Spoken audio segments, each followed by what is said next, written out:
নেই স্যার, আর কোনো শেষ নেই স্যার। আপনার দায়িত্ব মানে প্রধানমন্ত্রী নেবে। আসসালামু আলাইকুম। শিশু রাবিসা হত্যাকাণ্ড আবারও প্রমাণ করে আমাদের সামাজিক নৈতিক অবক্ষয়ের বিষয়। শোক তো থাকবেই, বিচারের দাবিও করি, কিন্তু তারও আগে প্রশ্ন রাখা উচিত যে পরবর্তী শিশু হত্যাটি বন্ধ করার জন্য আমরা কি করতে পারি। অলরেডি মানুষ বলতেছে শরিয়া শাসন কায়েম করতে, অনেকে বলতেছে ধর্ষককে সাথে সাথে শাস্তি দেওয়া উচিত, ধর্ষককে অভিযোগ হওয়ার সাথে সাথেই শ্যুট করা উচিত, ফাঁসিতে ঝোলানো উচিত, ইসলামী মতে হচ্ছে যে প্রকাশ্যে শাস্তি দেওয়া উচিত। তো দেরি না করে ধর্ষকের বিরুদ্ধে অভিযোগ হওয়ার সাথে সাথেই তাকে হচ্ছে যে ফাঁসি দিয়ে দেওয়া উচিত, এরকম অনেক কথা অনেকে বলতেছে।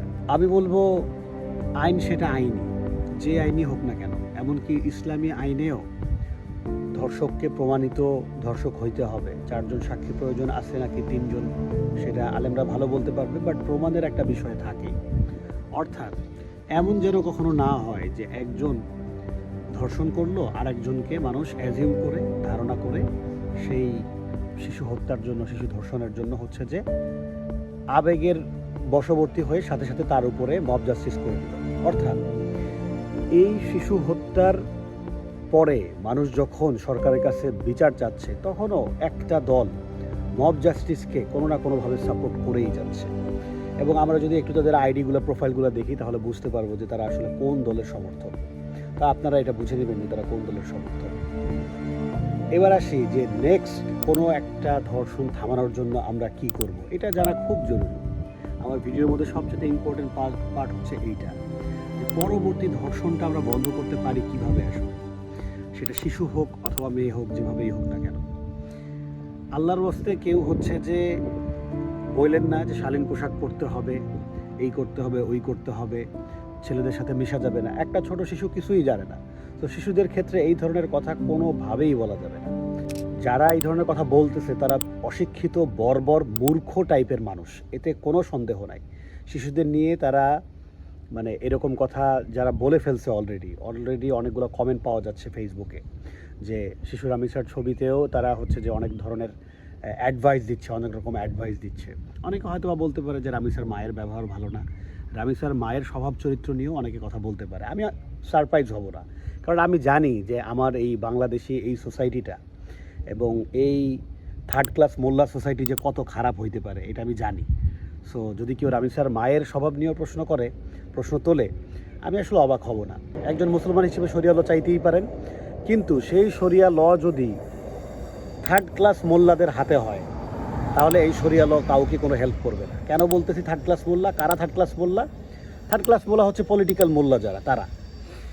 দেখেন, রামিসার ধর্ষক, তার প্রোফাইলে নাকি হাদির ছবি দেওয়া, সে নাকি জামাতের জন্য ভোট চাইছে, এগুলো শুনছি আমি জানি না আদতে এগুলো সত্য কিনা। এবং সে তার মুখে একটুখানি দাঁড়িয়ে আছে, সো সেও হচ্ছে যে মানে মোল্লাদের দলে, থার্ড ক্লাস মোল্লাদের দলেই, বুঝাই যায়। এবং ইদানিংকালে প্রচুর পরিমাণে ধর্ষক ধরা পড়তেছে যারা আসলে কি দাড়ি টুপি রেখে একটা লেবাস ধরে চলাফেরা করে, মানে পাকিস্তানি স্টাইলে। পাকিস্তানে যেরকম খারাপ মানুষগুলো সব হচ্ছে যে দাড়ি টুপি পাঞ্জাবি পরা, মানে ওই স্টাইলে বাংলাদেশও শুরু হয়ে গেছে। যে এই 90 বস্তা না 91 বস্তা চাউল নিয়ে ধরা খাইছে একটা চাউল চোরের বাচ্চা, চাউল চোর, এটা হচ্ছে যে জামাতের কর্মী। তারপরে হচ্ছে যে এরকম যত অন্যায় করে জামাতের কর্মী।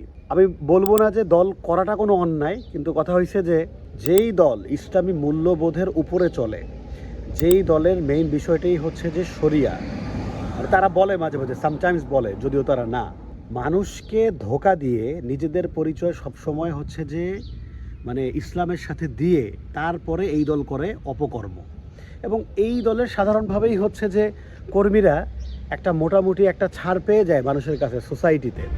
তারা অন্য দলের মানুষকে নাস্তিক বলে, অন্য দলের মানুষকে কাফের বলে, অন্য দলের মানুষকে অলওয়েজ হচ্ছে যে ইসলাম বিরোধী হিসেবে বাংলাদেশে প্রতিষ্ঠিত করে মানুষকে দেখাইতে চায়। যেমন দীর্ঘ সময় আওয়ামী লীগকে দেখাইছে, আওয়ামী লীগ মানে হিন্দু, আওয়ামী লীগ মানে ভারতের পা চাটা গোলাপ, আওয়ামী লীগ সবসময় পূজা করে, আওয়ামী লীগ হিন্দুদের সব কিছু দিয়ে দিচ্ছে, আওয়ামী লীগ মানেই আলেম বিদ্বেষী, আওয়ামী লীগ মানেই কি, আওয়ামী লীগ মানেই হচ্ছে যে ইসলাম বিদ্বেষী, কোরআনের বিরোধিতা করে আওয়ামী লীগ। এই ধরনের একটা বয়ান প্রতিষ্ঠিত তারা ব্যাপকভাবে করছে। এবং যে মানুষগুলো বয়ানগুলো প্রতিষ্ঠা করছে সে মানুষগুলো জানে না যে এই বয়ান যারাই প্রতিষ্ঠা করবে তারাই কিন্তু কিয়ামতের দিন মোনাফেক হিসেবে মানে আল্লাহর কাছে ধরা খাবে। সো আমার কথা বড় করতে চাই না আমি। এখন যারা ইসলামী শরিয়া শাসনের কথা বলতেছে, প্রকাশ্যে শাস্তির কথা বলতেছে, সেই মানুষগুলি আসলে গুম চাইতেছে, সেই মানুষগুলি মব জাস্টিস চাইতেছে, সেই মানুষগুলি আসলে প্রপার বিচার চাইতেছে না। সেই মানুষগুলি চাইতেছে যে আজকে শরিয়া কায়েম হোক, কালকে আপনাকে আমাকে সবাইকে, যাদেরকে টার্গেট করবে প্রত্যেকে ধর্ষক বলে যাতে তারা খুন করতে পারে, ওই রাইটটা তারা আসলে চাইতেছে। তারা প্রপার ইসলামিক শরিয়া, যেটা ইসলামী বিধানে যে শাস্তি, সেটা আসলে তারা মোটেও চাচ্ছে না। ইসলামী আইন অনুযায়ী যদি শাস্তি প্রদান করতে চান তাহলে অবশ্যই প্রশাসনকে পুরোপুরি ইসলামিক হইতে হবে। বাংলাদেশের মানুষ ইসলামিক প্রশাসন গড়তে রাজি আছে কিনা এটা দেখতে হবে আমাদেরকে। তারপরে এবার আসি যে প্রধানমন্ত্রীর যে সমালোচনা করলো, আমি অবশ্যই বিএনপির লোক না, আমার অন্যান্য ভিডিও দেখলে বুঝবেন যে আমি আসলে আওয়ামী লীগের উপরে যে অন্যায় হচ্ছে সেই বিষয়ের উপরে কথা বলি। কিন্তু এই যে প্রধানমন্ত্রী ছুটে গেল রামিসার বাবার কাছে, এটাতে রাষ্ট্রীয় দায়িত্ব পালন হয় নাই, কিন্তু একজন বাবা হিসেবে সে রামিসার বাবাকে একটু সান্ত্বনা দিতে পারছে, এবং এইটুকু মানবিক হওয়া প্রয়োজন। একজন প্রধানমন্ত্রী যে এতটুকু মানবিক হয়েছে এটা অবশ্যই ভালো হয়েছে। সালাউদ্দিন সাহেবও গেছে দেখলাম, এটা ভালো করছে, অবশ্যই ভালো করছে, বাট এটা রাষ্ট্রীয় দায়িত্ব না। আমি বলবো এটা সামাজিক দায়িত্ব, এটা মানবিক দায়িত্ব, এটা খুব ভালো করছে। বাট রাষ্ট্রীয় দায়িত্ব হচ্ছে যে ভালোভাবে তদন্ত করে খুব দ্রুত, যতটা দ্রুত করা যায়, সাথে সাথে না অবশ্যই, কারণ তদন্ত মানেই সময় সাপেক্ষ ব্যাপার, যতটুকু সময় লাগে আবেগ দিয়ে চলবে না। ইসলামী আইনেও যদি কারো বিচার করা হয় সেখানেও সাক্ষী প্রমাণ কিন্তু করেই নিতে হয়, তারপরে বিচার। অর্থাৎ সাক্ষী প্রমাণের সময় লেগে যাইতে পারে। যারা ইসলামিক স্কলার আছেন, যারা মাওলানা আছেন, মুফতি আছেন, তারা খুব ভালো করে এই বিষয়টা মানুষকে তুলে ধরতে পারবেন যে আসলে ইসলামী শাসনেও সাক্ষী প্রমাণ করতে ভালো সময় নিতে হয় এবং কোনো অন্যায় করা যাবে না সেই জায়গায়। সো প্রধানমন্ত্রী তারেক রহমান সাহেব, এই স্বরাষ্ট্রমন্ত্রী, তারা যে গেছে ভালো করছে, সামাজিক এবং মানবিক দায়িত্ব তারা পালন করছে। কিন্তু যদি মোটা দাগে বলি যে পরবর্তীতে যেন কেউ ধর্ষণের শিকার না হয়, এভাবে যেন মৃত্যুবরণ করতে না হয় শিশু রামিসার মতন, তাহলে বলতে হবে যে পৃথিবীর কোনো আইন শিশু ধর্ষণ বন্ধ করতে পারবে না।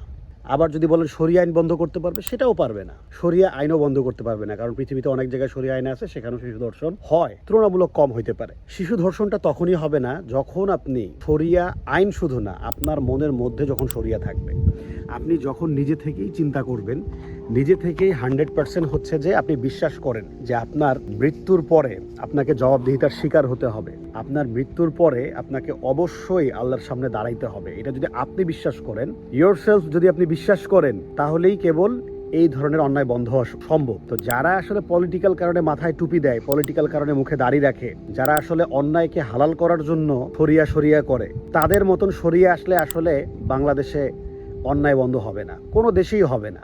নৈতিক পারিবারিক শিক্ষার প্রয়োজন আছে। নৈতিক পারিবারিক শিক্ষা ছাড়া এই ধরনের শিশু ধর্ষণ বা এই ধর্ষণ টাইপের জিনিস কখনো সমাজ থেকে যাবে না। এবং সেই শিক্ষার জন্য ইসলামিক শিক্ষাই যে হইতে হবে এমন কোনো কথা নাই, হইতে হবে, নৈতিকতা থাকতে হবে, পারিবারিকভাবেই হচ্ছে যে তার মধ্যে ওইটা থাকতে হবে, শিশু থেকেই তার মধ্যে তৈরি করতে হবে। যেমন জাপানের কথা যদি বলি, জাপানে তো এগুলা ঘটে না, তো জাপানের মানুষের তো কোনো ধর্মই নেই। তো আমি আসলে ধর্মহীনতা বা ইসলাম বিদ্বেষ ছড়ানোর জন্য বলতেছি না, কথাটা বলতেছি যে ইসলামের নামে এই যে ভণ্ডগুলি, যেগুলি মাথায় টুপি দিয়ে হচ্ছে যে অপকর্ম করে, চাউল চুরি করে, যেগুলি হচ্ছে যে ধর্ষণ করে, নানান রকমের অন্যায় করে, প্রবাসীর স্ত্রীদের সাথে যারা ধরা খায়, যারা হচ্ছে যে খাটের চিপায় চাপায় ধরা খায়, এদের কথা বলতেছি। আসলে এত থার্ড ক্লাস মানুষদের নিয়ে কথা বলতেছি যে মানে নিজের মুখের ভাষা ঠিক রাখা খুব কঠিন। বাট আপনারা নিউজ দেখলে বুঝতে পারবেন যে এরা কী রকমভাবে হচ্ছে যে মানুষের ঘরে হচ্ছে যে ধরা খাইতেছে অনৈতিকভাবে। এই মানুষগুলার কিন্তু দাড়ি টুপি আছে। সো শুধু দাড়ি টুপি সমাধান না, ইসলামিক আইন মুখে বললেই আসলে এটা হয়ে যাবে বিষয়টা তা না। ইসলামী মূল্যবোধটাকে ধারণ করতে হবে, এটা হচ্ছে সবচাইতে বড় ব্যাপার। ইসলামী মূল্যবোধ ধারণ করতে পারলে তাহলে ইনশাল্লাহ আর কোনো ধরনের এই চাইল্ড রেপ হবে না, আর কোনো ধরনের রেপই হবে না। ইসলামিক মূল্যবোধ কি বলতেছে সেটা যদি এবার একটু আপনাদেরকে বলে দেই তাহলে বোধহয় ভালো হয়। আল্লাহ কোরআন শরীফে সরাসরি বলছে যে কুল্লিল মুমিনিনা ইয়াগুদ্দু মিন আবসারিহিম ওয়া কুল্লিল মুমিনাতি ইয়াগুদ্দুনা মিন আবসারিহিন্না, অর্থাৎ প্রথমে বলছে যে মুমিন পুরুষ তোমরা তোমাদের চোখকে নিম্নগামী করে রাখো। যেই থার্ড ক্লাস বস্তি মার্কা কাঠমোল্লা বলে যে মেয়ে খারাপ পোশাক পরছে, ও আসলে ধর্ষণটাকে জায়েজ করতে চাইতেছে। কারণ আল্লাহ আগে বলছে তোমার চোখ তুমি নিম্নগামী রাখো, তুমি যদি চোখ দিয়ে দেখো তোমার মধ্যে হয়তো খারাপ চিন্তা আসতে পারে। এটার মিনিং আমি জানি না, হয়তোবা এরকম কিছু, কারণ আমরা তো নর্মালি জানি, আমরা যা দেখি তারপর আমাদের সাইকোলজিতে ওইটা ইফেক্ট করে। সো আপনার মধ্যে যদি ধৈর্য সহ্য যদি না থাকে, আপনি যদি ওই রকমের ভালো মানুষ না হন, আপনি দেখেন না কোরআনের আইন আপনি মানেন, কোরআন সরাসরি বলছে মুমিন পুরুষদের কথা, নারীদের কথা বলছে তার পরের অংশে যে অকল্লিল মুমিনাতে ইয়াগুদ্দুনা মিন আবসারিহিন্না। সো ব্যাপারটা হয়েছে যে আগে পুরুষদের বলছে তোমরা চোখটাকে নিম্নগামী করে রাখো, তারপরে নারীদের বলছে যে তোমরা নিজেদের চোখকে নিম্নগামী করে রাখো। অর্থাৎ রাস্তায় একটা মেয়ে দেখলে সে কোন পোশাক পরছে ওটা আপনার ভাবার বিষয় না, ওটা আপনি চোখ নিচু করে রাখেন, কোরআন আপনাকে ওইটা বলছে, চোখ নামায় রাখেন। তো আশা করি বুঝতে পারছেন যে কাঠমোল্লার বাচ্চারা আপনাদেরকে ইসলামের নামে কি করতে চায়। আসলে ইসলামের নামে এরা আপনাদেরকে আসলে খুব খারাপ একটা মব জাস্টিসের দিকে নিয়ে যেতে চায়, সরকারকে চাপ দিয়ে নিয়ে যেতে চায়। আসলে এইটার জন্যই তারা হচ্ছে ইসলামটাকে প্রপারভাবে আপনাদের কাছে এক্সপ্লেইন করে না। ইসলামে অন্যায়ের কোনো সুযোগ দেওয়া হয় নাই, অন্যায়কারীকে কোনো রকম কোনো ছাড় আসলে ইসলামে দেওয়া হয় নাই। এমনকি কোরআনে সরাসরি প্রথমে পুরুষদেরকে সতর্ক করা হয়েছে, তারপরে মহিলাদেরকে সতর্ক করা হয়েছে। অতএব বুঝতে পারতেছেন যে যেই ইসলাম প্র্যাকটিস বাংলাদেশে চলতেছে এটা রিয়েল ইসলাম না, এটা প্রপার ইসলাম না। So be careful. যারা হাফেজ আলেম মুফতি আছে তাদের পরামর্শ নেবেন। কোনো দলীয় মানে কাঠ মোল্লা দালাল মোল্লা থেকে আপনারা হচ্ছে যে ইসলাম শিখতে যাবেন না, এরা আপনাদেরকে বিপদে ফেলবে। দুনিয়াতে আপনারা ফিতনা ফাসাদের মধ্যে লেগে থাকবেন এবং কেয়ামতের দিন আপনি আসলে একজন ভালো মুসলমান হিসেবে না, আপনি আসলে জাহান্নামী হিসেবে কেয়ামতের দিন আল্লাহর সামনে দাঁড়াবেন। সো প্লিজ ধর্মের নামে আবেগ প্রচার করেন না। ধর্ম শুধু একটা আবেগ না, ধর্মকে যারা মনে করে শুধু একটা আবেগ, ধর্ম তা না। ধর্মের একটা মানদণ্ড আছে, ধর্মের মধ্যেও যাচাই বাছাই আছে। শিশু রামিসার বাবা মার জন্য দোয়া থাকলো, তারা যেন আসলে তাদের শোক কাটিয়ে উঠতে পারে।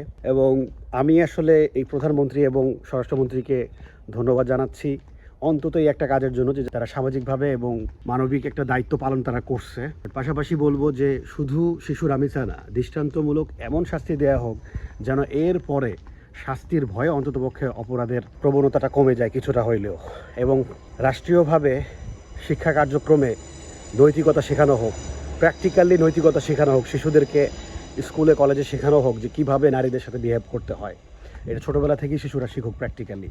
ক্লাসরুমের মধ্যে শুধু মার্ক দিয়ে হচ্ছে যে বড় বড় পাস করার দরকার নাই। কত পার্সেন্ট ম্যাথমেটিক্স হয়েছে, কত পার্সেন্ট ফিজিক্স, কত পার্সেন্ট ইংরেজিতে নাম্বার পাইছে, ওগুলোর পাশাপাশি নীতি নৈতিকতার জায়গায় প্র্যাকটিক্যালি তাকে বারবার প্রশ্ন করা হোক যে তুমি এই সিচুয়েশনে কী করবা, এই সিচুয়েশনে কী করবা।